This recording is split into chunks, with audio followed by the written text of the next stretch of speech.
Hello and welcome back to Silver Age Silver Screen, the show where we watch movies and we review them. It isn't just adaptation, it's complicated. I'm one of your hosts, Casey Jarmes. We need to rewrite the intro. And I'm your other co-host, Riley Thorpe. Yeah, and when this episode's gonna come out, we're recording this on November 2nd as we sit in horror of the absolute shit show that the next couple days will be, or were, from your perspective. And oh god, I'm going to have to listen back to this as I edit the video after everything's happened. But when this episode's gonna come out, it should be mid-November, and I'm pretty sure it'll be like 9 days before Thanksgiving or something like that. You know, there's a really nice thing in the US about holidays where ABC, or I guess it's called Freeform now for some reason, ABC Family just plays the Harry Potter movies on the loop and made them this weird holiday tradition that plays at Thanksgiving and every holiday. But Thanksgiving's the one that you think of, because who watches them on Christmas? Exactly. We're doing first Harry Potter movie. Yep. We didn't discuss this before the show. Have you ever read the Harry Potter books? Yes, I've read all of them. I was a kid when I did, but I do remember a fair bit from them. I'm a big fan of the franchise and love the movies, love the books, and it was really interesting going back and reliving this experience and rewatching this movie. I also read the Harry Potter books as a kid a few times, actually. Have not read them in years. I was raised on these movies. I love them. I watch them with my family every year. Although, like you said, it is weird going back to them for the purpose of doing review, because it's active, critical watching and thinking about, okay, does that work? Does that fail? Because, honestly, I've seen these movies so many times that they're just like background noise often. You know, it's challenging to go back and look at something that's so nostalgic without those rose-tinted glasses. Oh god, it is so hard, like, does this scene work? Da-da-da-da-da. Yep, it works. This movie's a masterpiece. Yeah. The nostalgia for this movie. But we're going to try and be objective. Yeah, we're going to be as objective as possible in this movie review, as well as, just to clarify, we're not judging this as an adaptation of the book. We're not judging it as a film based on a book. We're judging it as a film. We may call back a little bit here and there, but we're not judging it based on the fact that, oh, in the books this happened and this in the movie this happened. We're keeping it separate. And can I be honest? Yeah.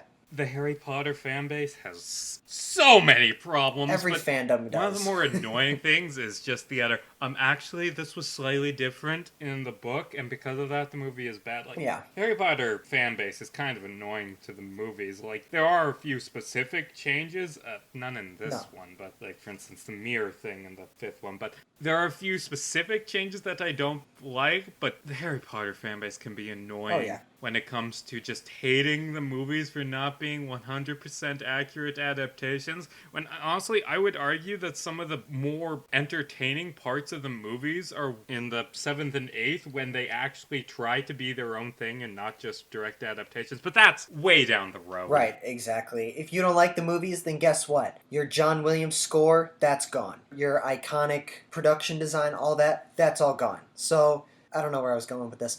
But the point is, there's a lot to love about both, and we're just going to be reviewing the movie. Harry Potter and the Sorcerer's Stone. Wait, hold on. Harry Potter and the Sorcerer's Stone? That's not what this movie's called. It's Harry Potter and the Philosopher's Stone. Yeah. There's a bit of a discrepancy as to what exactly the title of this is. Here in the United States, we call it the Sorcerer's Stone. However, in Europe and England, it is called the Philosopher's Stone. Yeah, and Sorcerer's Stone, it flows better. I like that alliteration. But it is kind of insulting that they needed to change the name of the thing for American audiences because, oh, they aren't gonna know what the Philosopher's Stone is. But, dude, you're a movie about a school for magic. You can teach things about magic. Like, the Philosopher's Stone, that's a thing. Right. I also think it's worth noting that the Philosopher's Stone is created by Nicolas Flamel.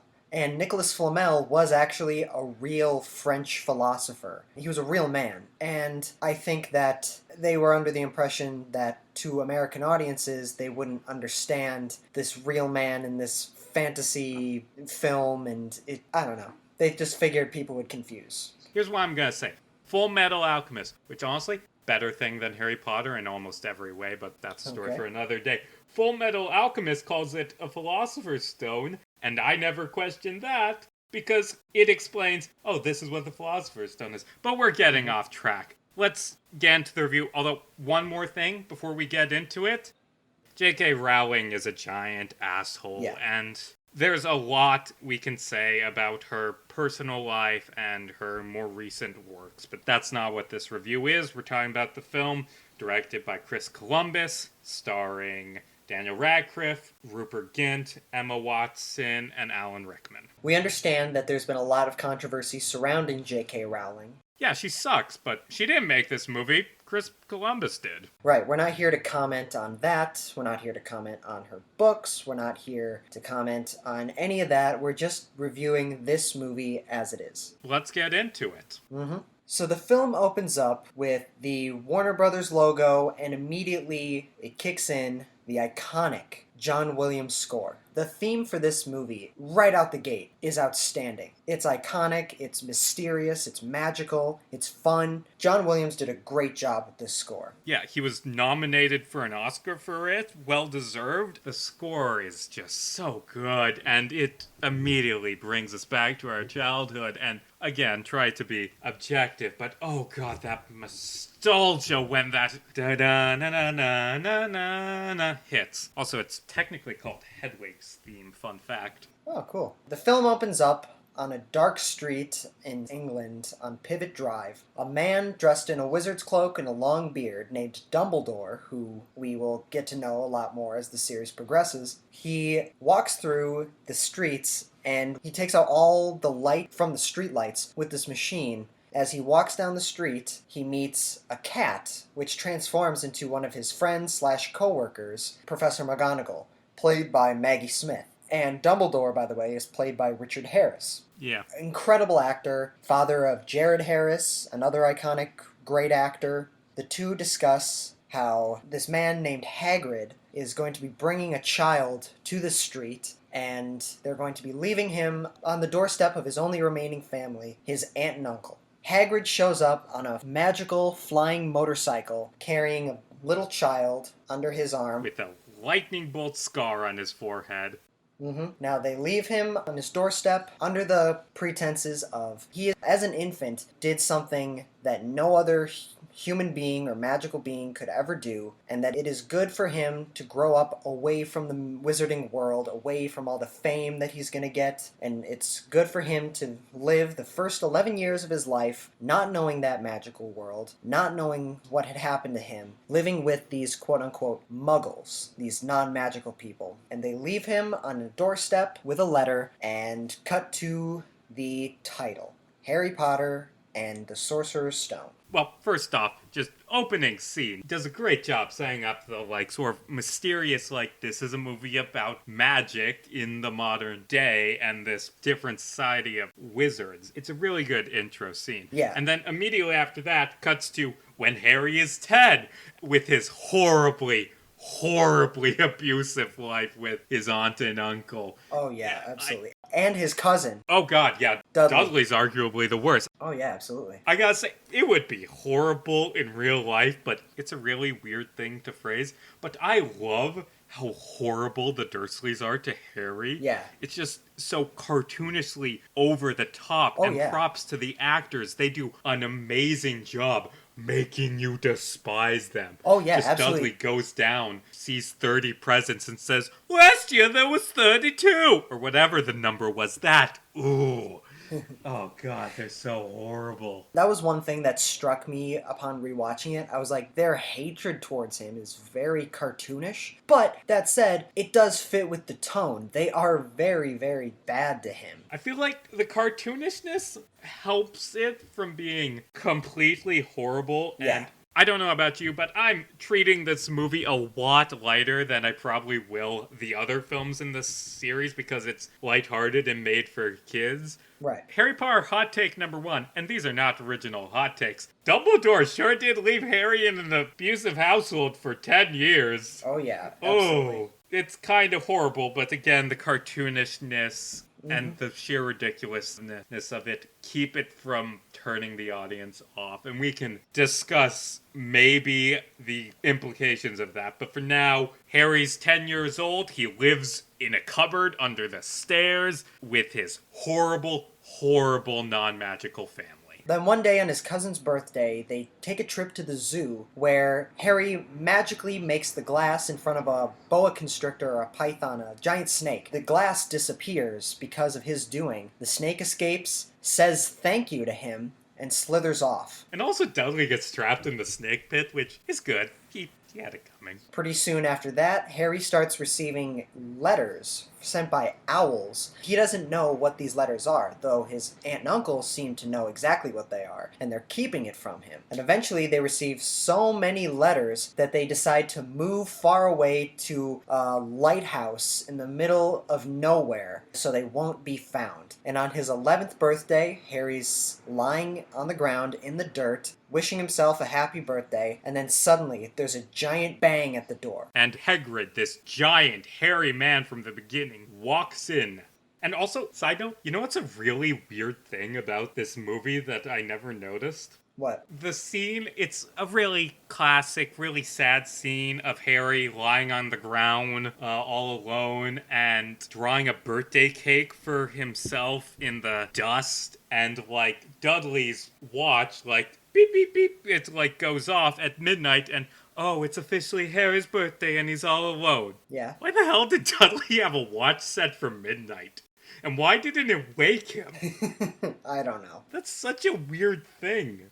Also, another thing about, like, Hagrid showing up and, like, you're a wizard, Harry. I'm going to take you off to a magic world and take you away from your abusive family, which is what happens in the scene. You know what's another weird thing about that scene? What's that? Vernon Dursley straight up tried to murder Hagrid. Right, yeah. He pulled out a shotgun and fired it at the man. And Hagrid, like, because he's big old giant dude, bent the barrel and it shot the ceiling, but Vernon Dursley tried to kill a man. There's a number of giant bangs at the door until the door is knocked down and in walks a giant man. Hagrid from the beginning of the scene, the man that brought Harry on his giant motorcycle. And one thing I'd like to say, Robbie Coltrane is great as Hagrid. I like Maggie Smith and Alan Rickman in later films where they get more presence, but really, Hagrid's the teacher that gets the most focus in this movie, and he steals the show. Hagrid is just great. This kind, bit dim, friendly man who takes Harry to Hogwarts. Hagrid's great. And that was one thing that, looking back, it's really remarkable, the casting of this entire series. Daniel Radcliffe, Emma Watson, Rupert Grint. The child actors, they aren't that great in this one, to be honest. They're a bit wooden, but they did end up being, by the end of the series, really good actors. Great investment, and beyond that, the cast is just great. Yeah, Richard Harris as Dumbledore, Maggie Smith as Professor McGonagall, Alan Rickman as Professor Snape. Good God, is he amazing. We will get to him, but God, Snape, we'll get to him. But yeah, Hagrid's great. Robbie Coltrane, all the kids. I did think they gave good performances. I will say, I did think Daniel Radcliffe was the weakest in this film, though. Now, that said, he has the most screen time, and again, it's hard to give a good performance as a child, but there are a few times where he's, like, looking off screen, and he's got just a blank expression on his face. There were times I'm like, yeah, he's a kid. He's not the greatest actor, but I did think Emma Watson was really solid, and so was Rupert Grint. All the child actors, for the most part, I did think gave decent, maybe not great, but decent performances.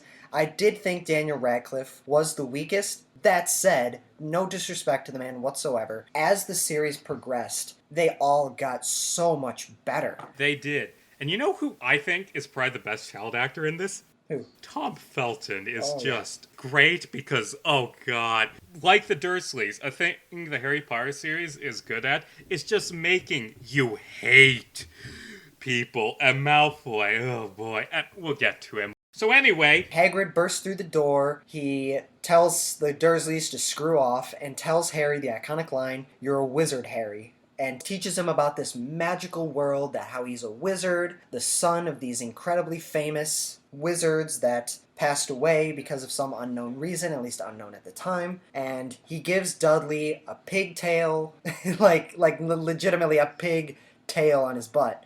Yeah. And yeah, and I mean, I think Dudley could pull off the hairdo. oh yeah, absolutely. Hagrid takes Harry and they go to this bar where they meet a bunch of people who know who Harry Potter is miraculously. They're shaking his hand, they're in awe. He's the most famous wizard in the world, and he's 11-year-old and hasn't been part of Wizard Society since he was an infant. And Harry Potter hot take number 2. There's gonna be a lot of these. The whole boy who lived and most famous wizard of his age thing, that's kinda dumb. Yeah, a little bit. Like, the thing is, spoilers for... Wait, why am I saying spoilers? We don't care about spoilers on this show. Snape murders Dumbledore. Harry's the final Horcrux. Luke is Vader's son. Whatever. But anyway, it's really weird. The whole Harry Potter is famous hero because he killed Lord Voldemort.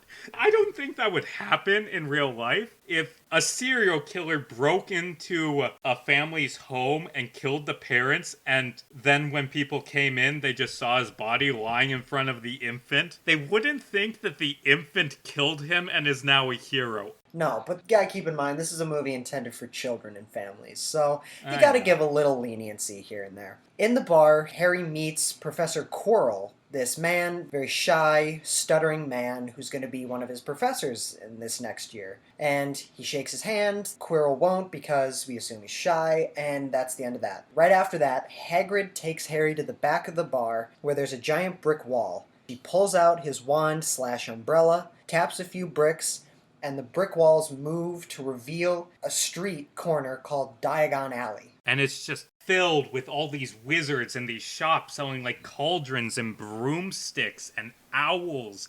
And I will say, that is one of the reasons that this movie impacted children so much. Like, I don't mean to assign popularity as a synonym for quality, but when something is this popular, it's best to look at it and analyze, okay, why is this so popular? Why did this resonate so well with so many people? And part of the reason is the visual design and the creativity of the world. Like, the world of Harry Potter, and we can discuss all the world building problems that are kind of dumb, but it feels alive. It feels interesting and different from the real world while still being something that could be a part of it. And that's one of this film's greatest strengths. Absolutely. The production design, the music, the tone, the world they've set up is so well fleshed out and so fun and creative and beautiful. And another thing that really works, not just in this movie, but for this entire series, this entire franchise, the reason why it resonates so well is because of Harry Potter as its protagonist. The thing that we got to keep in mind is Harry did not grow up in this world. We're seeing what he's seeing. The audience and Harry Potter himself are experiencing these things for the very first time. So when the camera is panning through Diagon Alley, showing you all this magic and wizards and witches and wands and all this stuff, we're amazed at that because we've never seen that before, and it's beautiful and incredible. That's exactly what Harry Potter is thinking, because he's foreign to this world,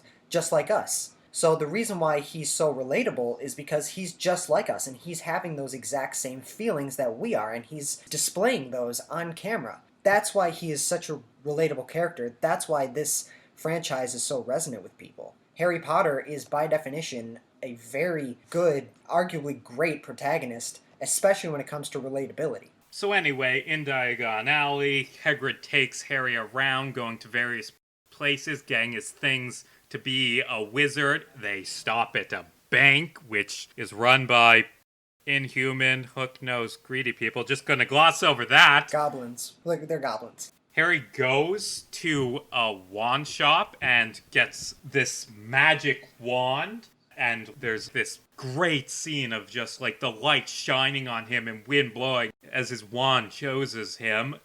And also he gets the first foreshadowing in the series that he's linked to the series' main villain, the guy who killed his parents, Voldemort, because he has the same type of wand as Voldemort. But anyway, Harry gets all his stuff, then he goes to King's Cross Station, goes through platform 9 3/4, which is a secret train platform you get through by walking through a wall, because wizards overcomplicate anything. and he gets on a train going to Hogwarts. Yeah, and one thing that was really crazy for me to look up, or for me to realize, especially in Diagon Alley in particular, there's a lot of really interesting cameos from very famous actors. Mostly in Diagon Alley, but even later on in the film, at least one in particular. Warwick Davis, who played R2-D2 in the Star Wars films, he plays one of the goblins in the bank. Speaking of famous actors, I never realized it as a kid until, I looked up this movie's cast in prep for this review. Ollivander, the guy who sells Harry his wand, that is John Hurt. Or Sir John Hurt. That's another one of those cameos. A whole bunch of things. He is such an iconic British actor, and he unfortunately has since passed away. But I was watching that, I was like, that's John Hurt right there. And you know what's the biggest cameo thing? A cameo that got fourth billing, despite the character being in one scene. John Cleese plays nearly headless Nick. And got fourth billing for that. John Cleese from the Monty Python fame makes a cameo in Hogwarts, makes a couple appearances throughout the film as one of the ghost that represents Gryffindor. Another famous cameo is Vern Troyer. He also plays one of the goblins.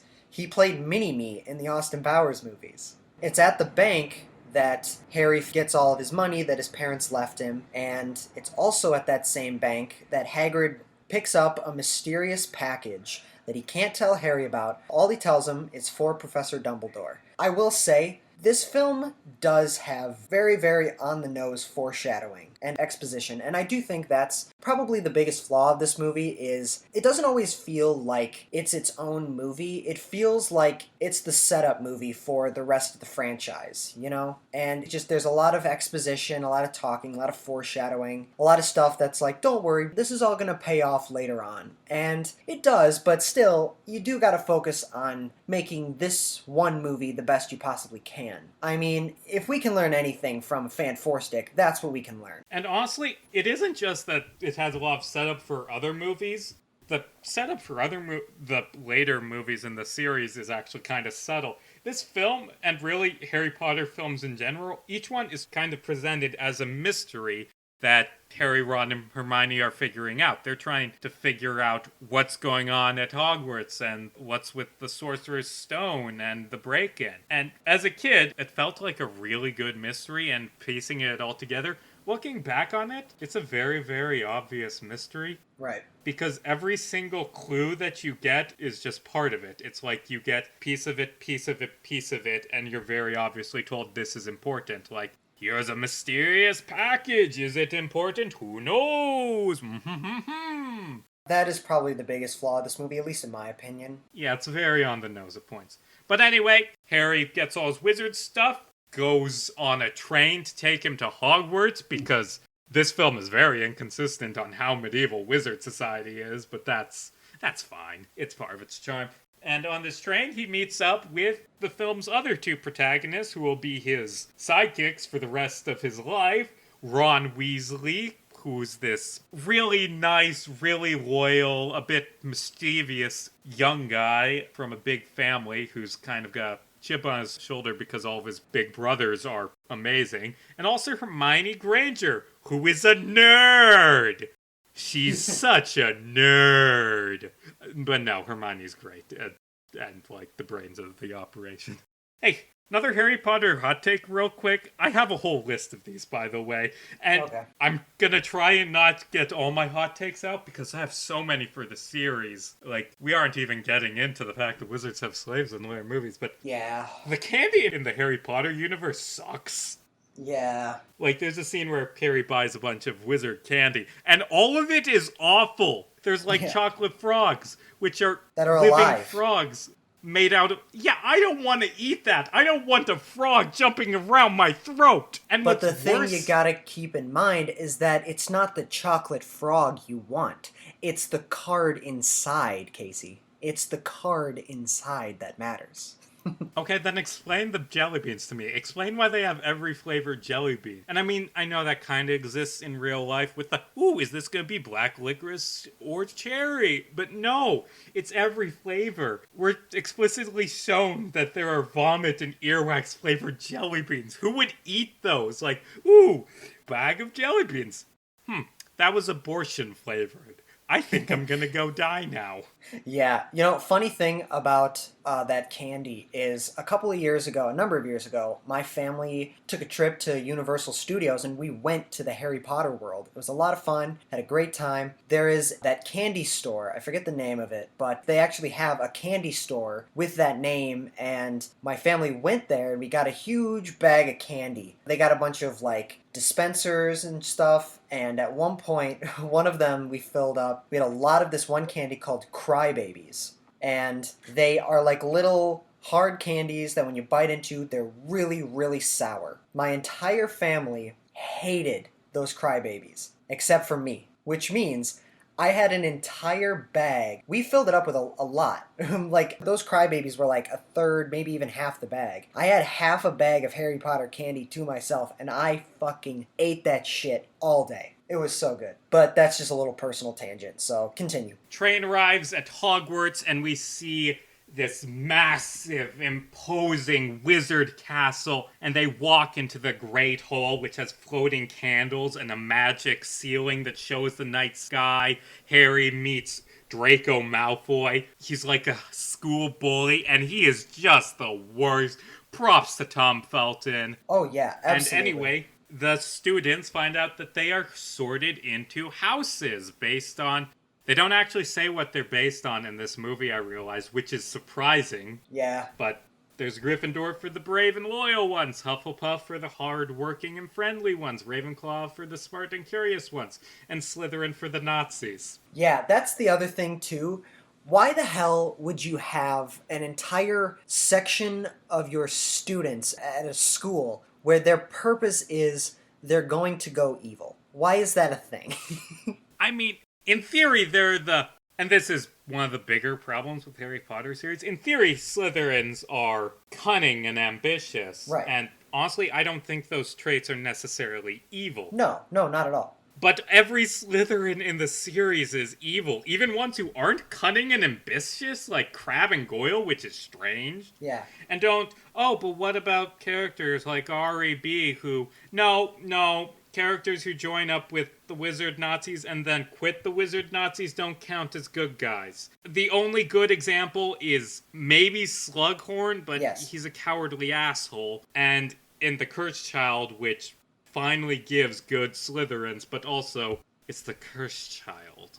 Ugh. Yeah. Another thing, Hogwarts Castle is really, really well designed. It's really beautiful to look at. It's a really cool, magical place. That said, this place needs to be shut down. Oh god, it is a death trap!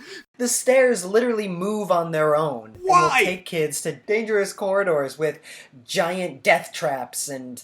There's a murder forest that students can walk to. The lake in later movies, has mermaids that try and kill you. They have a dungeon with trolls in it.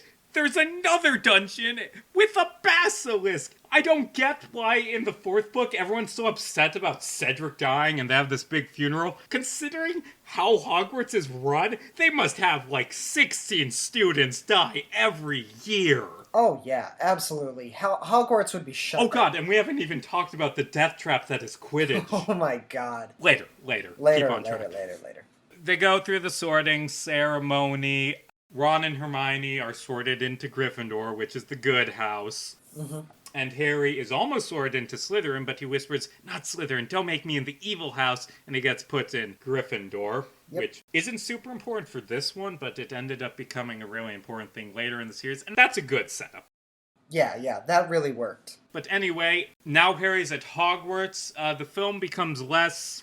I don't want to say less linear, but it becomes more slice of life. Right. As we just see a series of scenes of Harry at Hogwarts enjoying his life, learning to be a wizard, trying to figure out what's going on at Hogwarts. And at the Sorting Hat ceremony, he gets his first glimpse of Professor Severus Snape. When he sees him, they lock eyes, and Harry's scar starts to burn. So setting up potentially that this man is dangerous, this man is trouble, and something's not right with him. And I think we get him with McGonagall first, but we get a scene with Harry in Snape's class, and Snape is, oh god, Snape is the worst in the best way. Alan Rickman steals every scene he's in. Oh, yeah, His absolutely. character is just so enchantingly over the top. His voice, his demeanor, every line. God, Snape is amazing. I mean, not amazing a good person. Snape's an asshole, but he steals the show in this movie. Absolutely. Alan Rickman did such a great job. Rest in peace. He was a Right, great he's dead. actor. And Daniel Radcliffe actually said that working with Alan Rickman was a very foundational part of his childhood and his life because, according to Daniel Radcliffe, Alan Rickman was the first person to not treat him like a kid, rather treat him like a colleague, a co-star, like he's a professional worker. And, he's still 11, but still, it's very interesting. He was a good guy. And it doesn't really happen this much in later films, but that is fitting. Harry and Snape have some great interactions, especially in 6, but God, Snape is just amazing. Students out after bed. You'd better be careful, or else people might think you're up to something. God, Snape's so quotable. And something I've seen people discuss about this film, it does a really good job introducing school life. And I know that's a weird thing to praise a film on, but it is particularly effective. At the start, we get scenes with all of his teachers that establish, okay, this is how it's gonna go. And then you can assume that's going on throughout the whole series because it's been established. And you don't have to. And Harry went to potions, and Harry went to transmutation, and Harry went to Quidditch, and then this happened. It's an effective storytelling thing. We're shown a lot of scenes in which we see the children learning special skills that do come into play later on. One particular scene with the Quidditch where they're learning how to fly broomsticks, sort of like a physical education class type thing. Yeah, except for way more dangerous than any phys ed class. Like, the very first Quidditch lesson, 5 minutes into it, a kid breaks his wrist. Hogwarts is a death trap. It's a miracle he only broke his wrist. But, I will say, up until that point when they start flying, I thought the CGI, for the most part, was really solid for a 19-year-old movie. I thought it worked. I thought it was really well done. It was when the flying lesson started and they started introducing full body human CGI. That's when it started showing his age. And then it was a little spotty for me. And you know what the ironic thing is? I looked up some other people's reviews for this. I already had my score ironed out, but yeah. I looked up other people's reviews. You know what was the most praised thing about this film? And the most divisive thing? What's that? The most praised thing was the special effects. Okay. And the most divisive thing was, a lot of people liked it and it was nominated for an Oscar, but some major critics really hated this film's soundtrack. Really? Which I'm surprised to hear. Yeah. But anyway, Harry learns to fly on a broom, and Draco Malfoy does some bullying stuff to Neville, who's not really much of a character in this one. No. He becomes more important later. And Harry shows off his broom skills to get back a thing that Malfoy stole from Neville. And because he's good at brooms, he is introduced to the sport of Quidditch, which is the main wizard sport, where they fly around on broomsticks and throw balls and hoops. And it is the worst sport ever invented. Yeah, absolutely. Quidditch sucks. There's a scene later on where they're actually in a Quidditch match, and the captain of the Slytherin team actively causes really serious injuries to the other team's players. Like, he hits the other captain, the keeper, who's like the goaltender essentially, hits him with a cannonball essentially. And he falls like 40 feet straight onto sand. How is he not dead? And then immediately after that, 2 other players drive one of the other members, this girl, into the stands, which are just giant planks of wood that she just falls and no doubt hits her head and cracks her neck in a few places. No one in Hogwarts cares about safety. And you know what's the most damning piece of no one in this movie cares about children's safety? Someone tries to murder Harry in the middle of Quidditch. Yeah. They cast magic on him to make his broom freak out. And, the teachers don't care. One teacher, eventually revealed to be Snape, does something to save him. But, Oh, look, someone's trying to murder Harry Potter with magic. Oh, well, let's enjoy this game. Absolutely. And it's at the time that when they see Harry's broom going on the fritz, Ron and Hermione from the stands use a telescope to see Snape staring at Harry casting a spell. So they think that he's the one causing it. So Hermione sneaks out, goes to where Snape is, and lights his cloak on fire. That distracts Snape, and the broom gets stabilized. Harry gets back onto his broom, and he catches the snitch and wins the game for everybody. Oh, we didn't mention the golden snitch. Quidditch, it would kill children. Oh, yeah. It's a sport designed to kill children. But Quidditch is a very, very dumb game from, like, a game theory standpoint. There's one ball that is worth 150 points, and when you get it, the game ends. All the other balls are 10 points. And there's only one player on each team that goes after the 150-point ball. It's such a bad sport. Yeah, and the thing that the book does go into, and this isn't commenting on the movie, but the book does go into, the game doesn't stop until the snitch is caught. In the books, they mention how Quidditch games have gone on for weeks. This is such a bad sport. It's a sport where only two people are important. But the points do go to the houses, so you want to score as many points as possible. That is a thing we haven't touched upon. Throughout the movie, there's like a house cup competition where all the students are competing to make their house win, and never appears again in the books, I don't think. It's only in this one, which is weird, because it's a big part of this one. The Quidditch match was pretty entertaining, pretty thrilling, but I will say, again, that's when the green screen starts to show its age, and it does look a little fake, but it was very entertaining. Yeah, but seriously, Quidditch sucks. Like, you're wizards, and you have a sport where you can't use magic, you just fly on broomsticks. Like, let you shoot spells at each other. Get rid of this. I have a lot of thoughts on why Quidditch is a bad game. Yeah. And I will, in this essay, whatever. Yeah, I think we've talked a lot about that. Quidditch is when the CG shows its age. And, I mean, that's fair, but I don't think that's where the CG is the most noticeable. Oh, no. I think it's most noticeable with the giant monsters.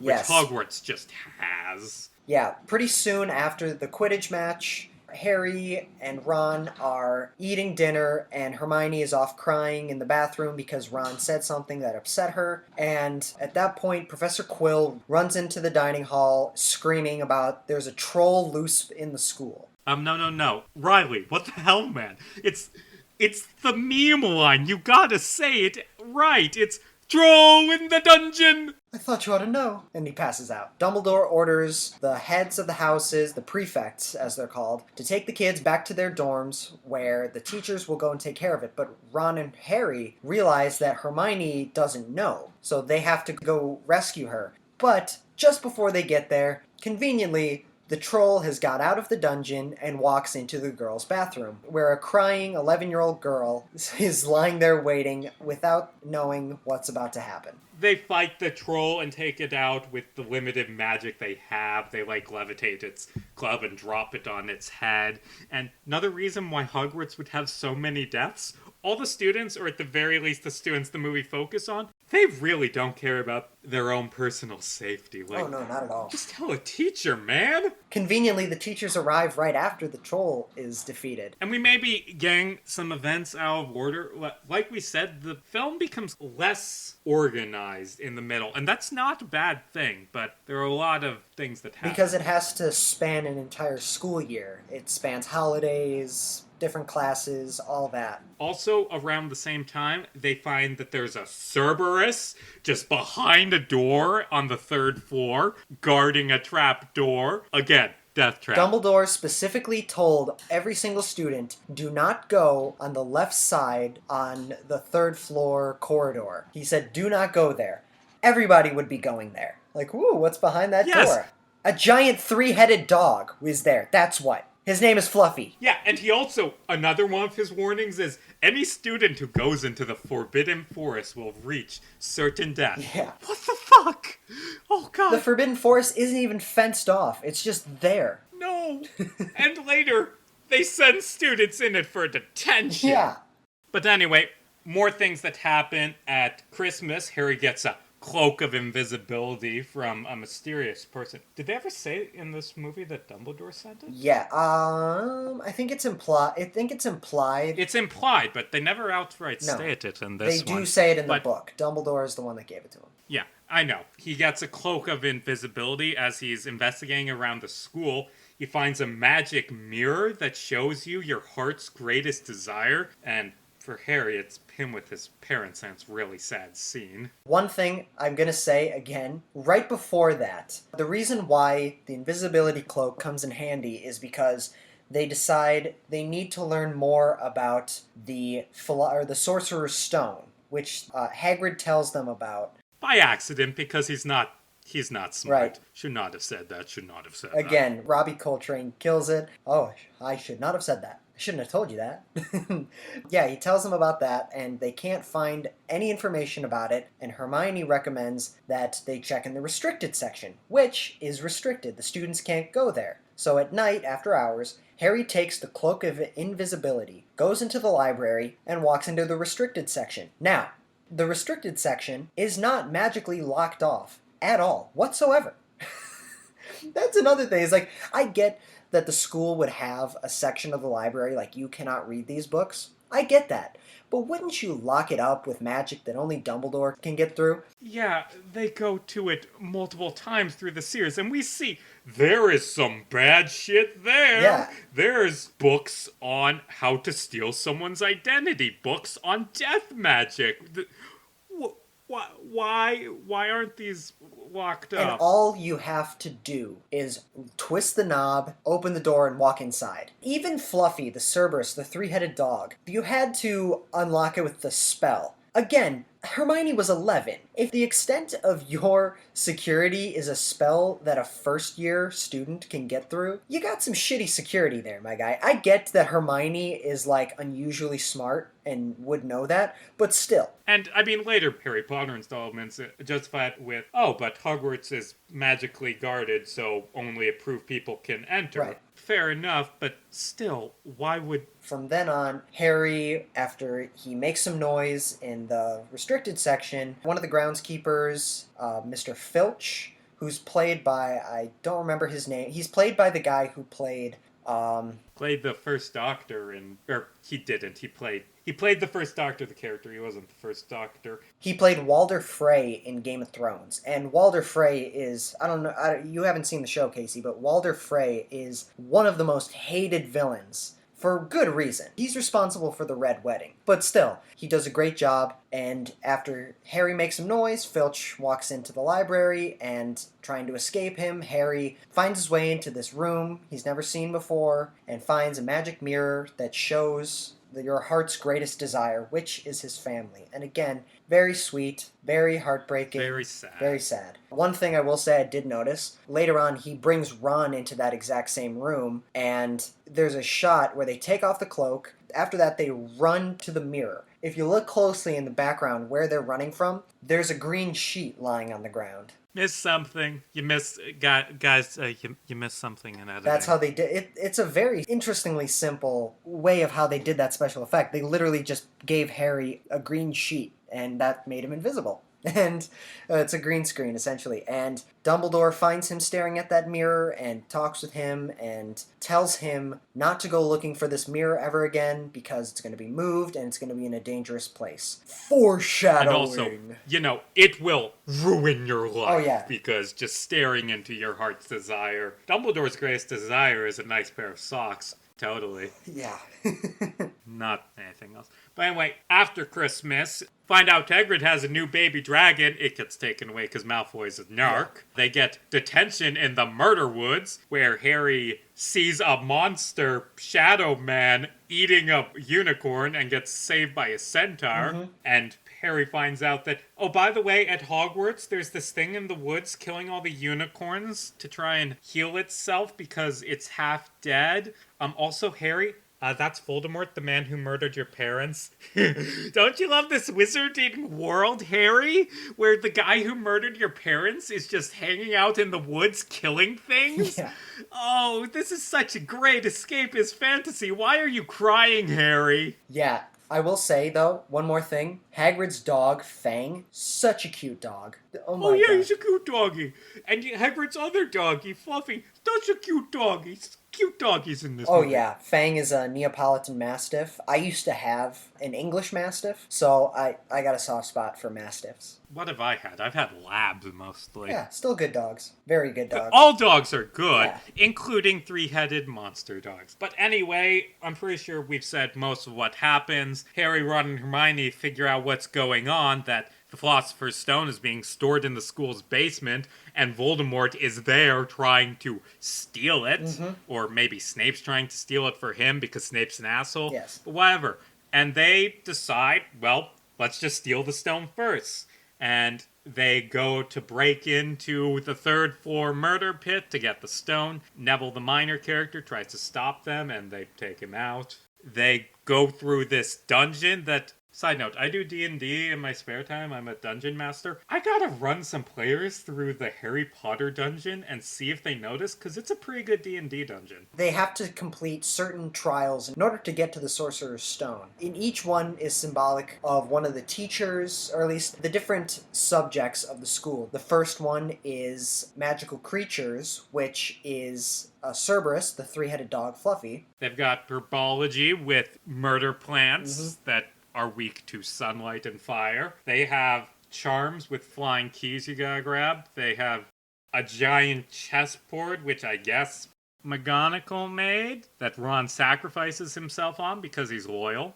Yeah, and in the books, again, I'm not comparing it to the books, but in the book, there's a lot more to it. They cut Snape and Quirrell's, I think. Like, Quirrell's was fighting a troll. I mean, that's probably the most difficult trial, but, like, again, 11-year-olds can beat trolls, so maybe not. And Snape's was a logic puzzle, right? Right, it was, there were a bunch of cups set up. A couple of them were poison, one of them was wine, and one of them would allow you to walk through the door in front of you. But it's very clear, at least in the books, it was very clear that someone is down there before them, so the troll is knocked out, the potion is mostly drunk, and that's when Hermione figures out that Harry has to take. Side note, wizards, I feel like, I don't know how intentional it is, but wizards tend to be pretty stupid in the series. They are just morons. So I really like Snape's trial, and am kind of disappointed that they got rid of it, because it's the most effective trial. It's a logic puzzle. No wizard can solve them.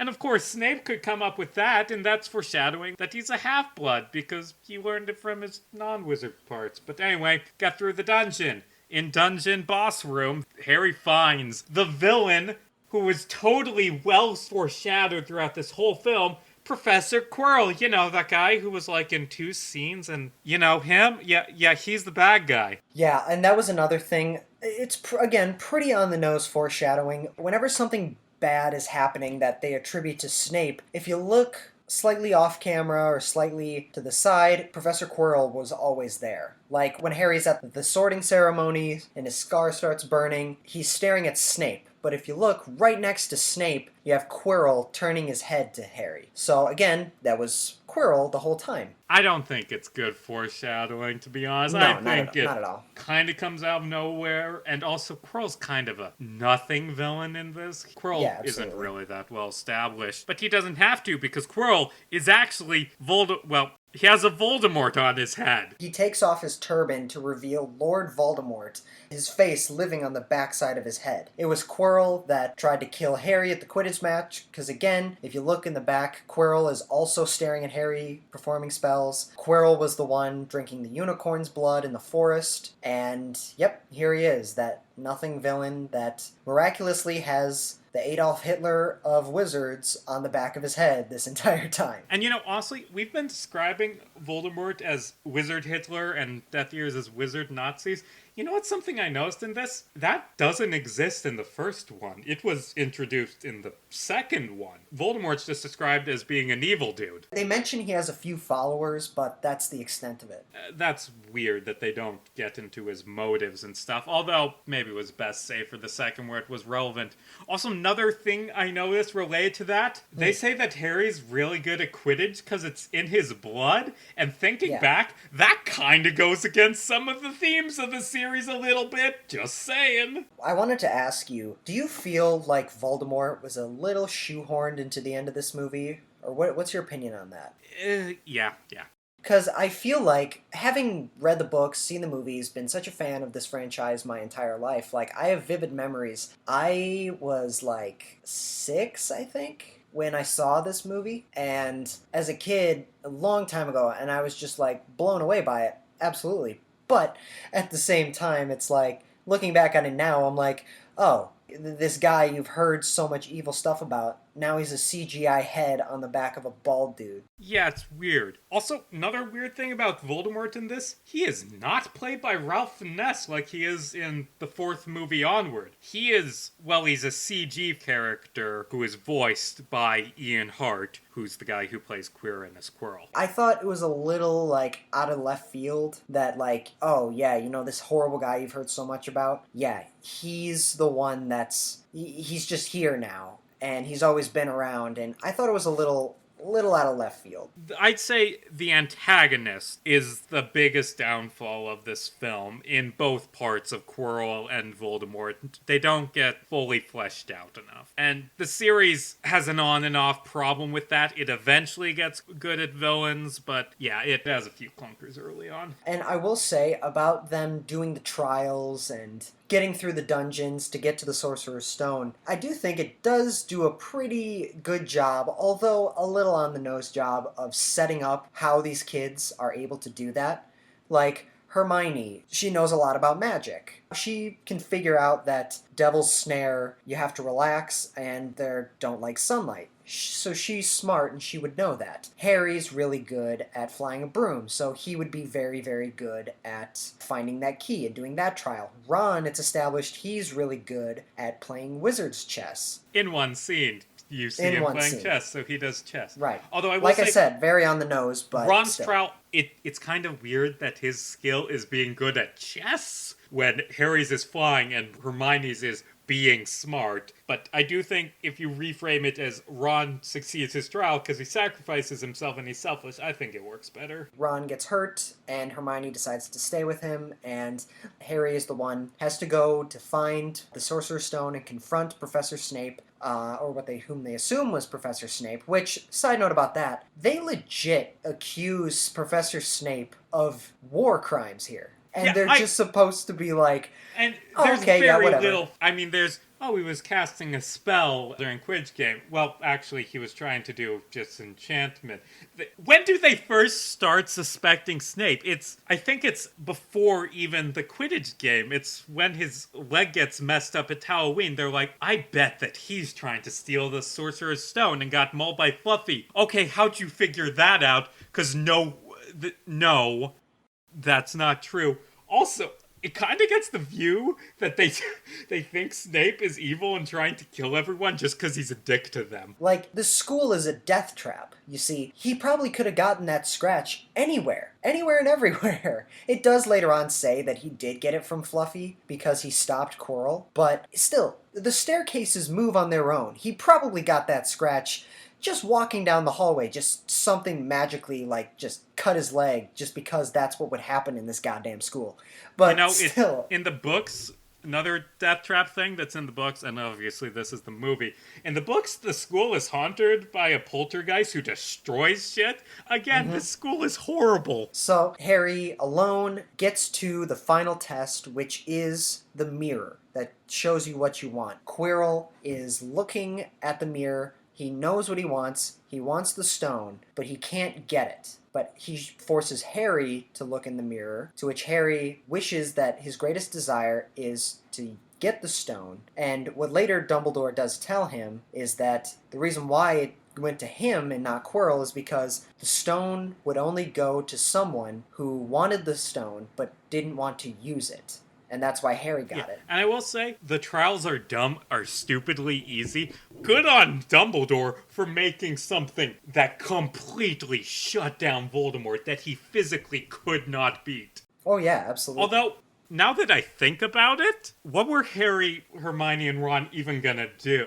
Harry, Hermione, and Ron didn't really save the day. Voldemort would not have gone the stone without them. He would have just been trapped in the dungeon. He's like Indiana Jones in Raiders of the Lost Ark. Great movie, but the hero is completely inconsequential to the actual conflict at hand. He doesn't resolve it, he's just kind of there for it. Well, I mean, Harry does kill Voldemort, and we'll get to that in a second, but also Dumbledore can kill Voldemort when he's as weak as he is in this movie. But anyway, yeah, Voldemort tries to...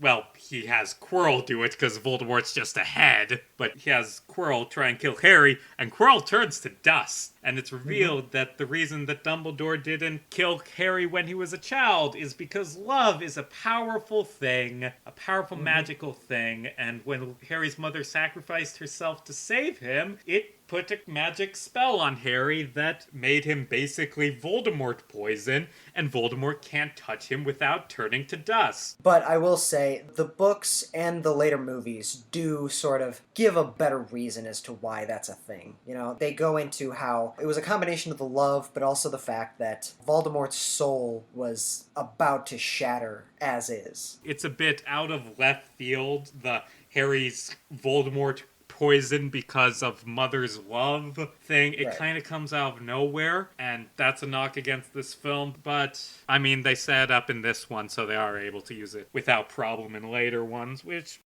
Harry refuses to assist Quirrell and Voldemort in their plans, and Quirrell attacks him, and when Quirrell is choking Harry, it's revealed the reason why Quirrell wouldn't touch Harry in one of the early scenes when he met him, he wouldn't shake his hand. It's revealed that Quirrell, because Voldemort's attached to him, when he touches Harry, he will turn to dust. He touches Harry, turns to dust. Voldemort's soul, or whatever that is, rises up, attacks Harry, goes through him, and flies off into the night, never to be seen again in this film. Give him like 3 years. Harry gets knocked out, and he wakes up in the hospital ward with Dumbledore, flowers, who gives exposition, and informs him that there are ways that Voldemort will return in the future, but tells him that Harry saved the day, everything's all right, and it's all good. And then Harry meets up with Ron and Hermione, makes his peace with Hagrid, gets on the train, gives the line, "I'm not going home." Not really.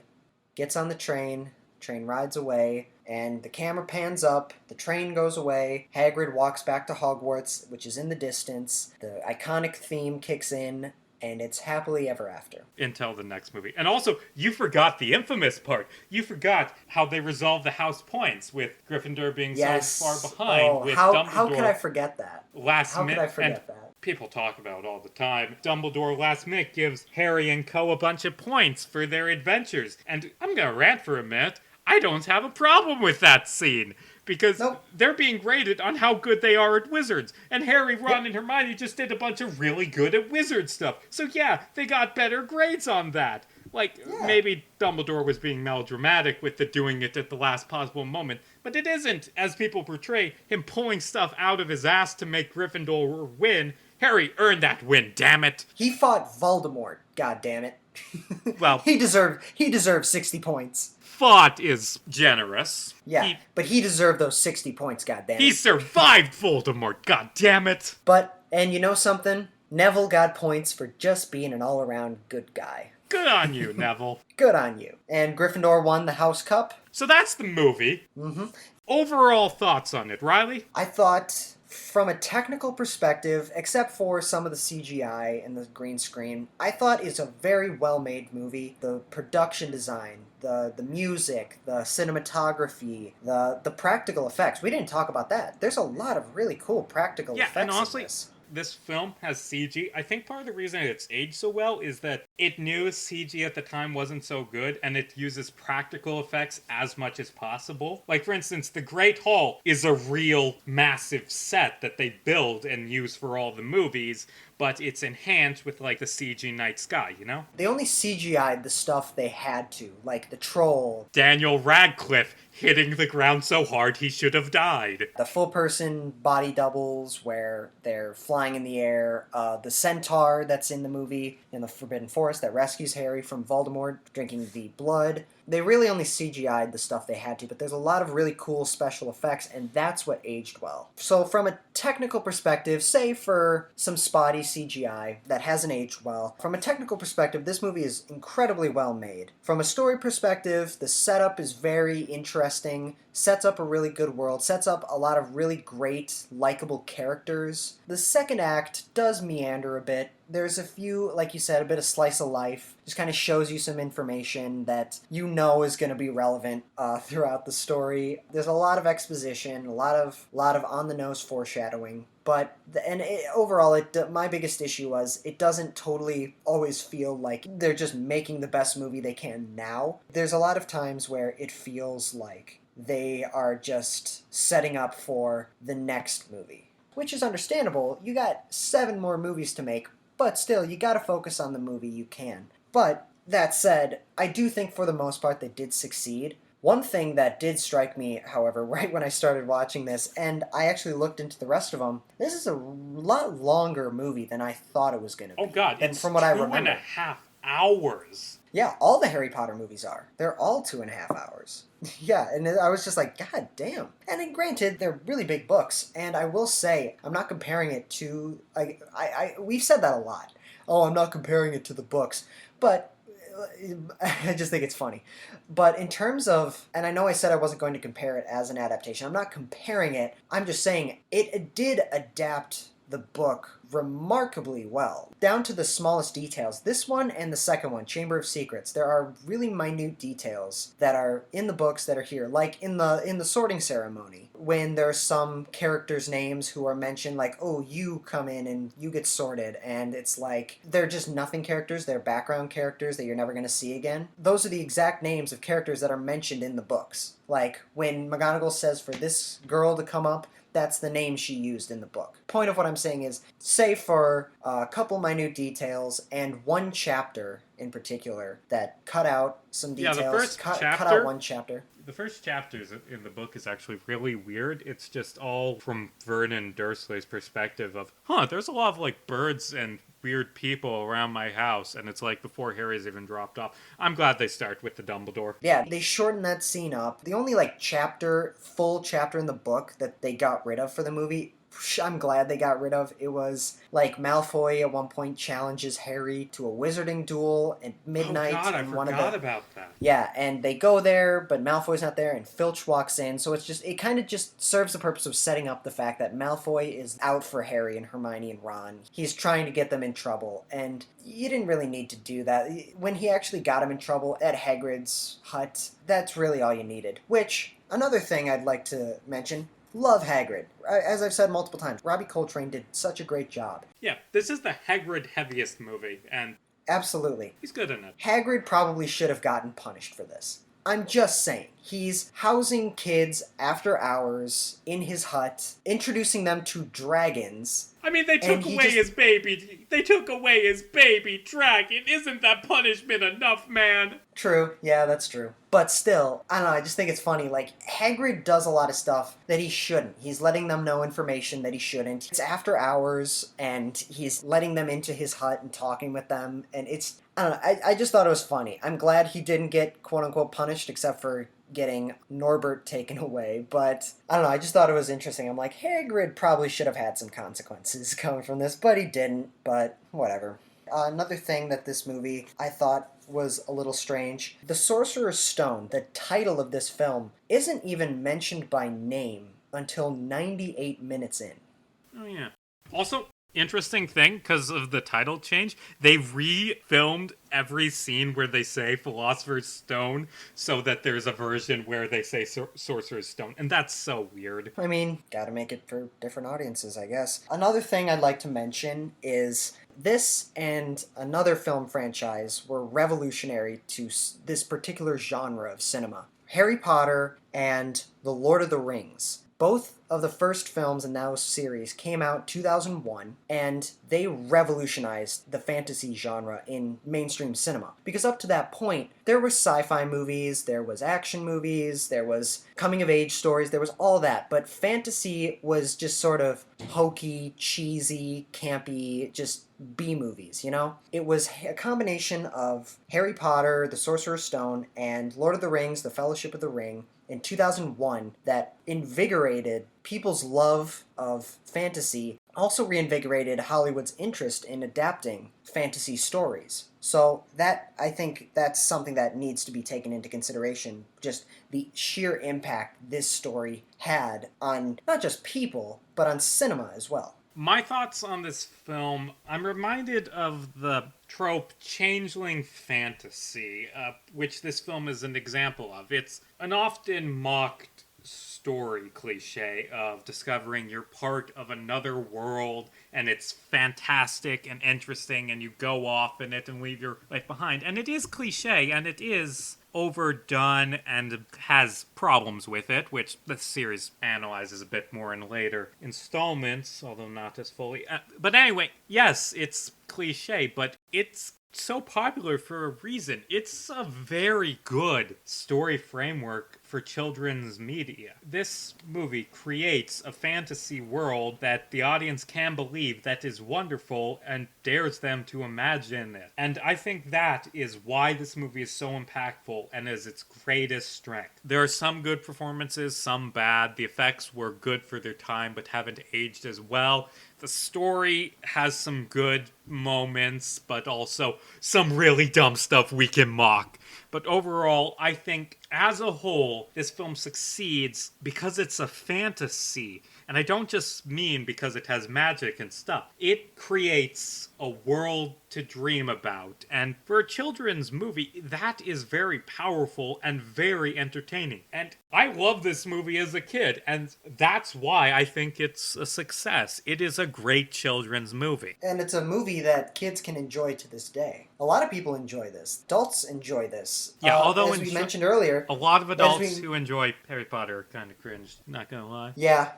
Again, this has a huge fandom. We mentioned that earlier. It has such a huge fandom, but as comes with fandoms, as I believe we've discussed previously, a lot of fandoms are really toxic. But again, this movie had such a big impact on pop culture, on cinema, and overall, I do think this is a really solid movie, and it's a really solid first step into this 8-part series that is the Harry Potter film franchise. Riley, on a scale of 1 to 10, how would you rate Harry Potter and the Sorcerer's Stone? This film has a very enjoyable setup. The second act, although it meanders a little bit, it's still entertaining. It's very sweet, endearing, and heartwarming. There's a lot of stuff to make fun of, but that's part of the enjoyment. I'm going to give this one the same grade I gave the last 2 movies we reviewed. I'm going to give it an 8 out of 10. Yeah, I feel like we're starting to get a theme, because I think I'm going to... I'm actually kind of torn on what to give this movie.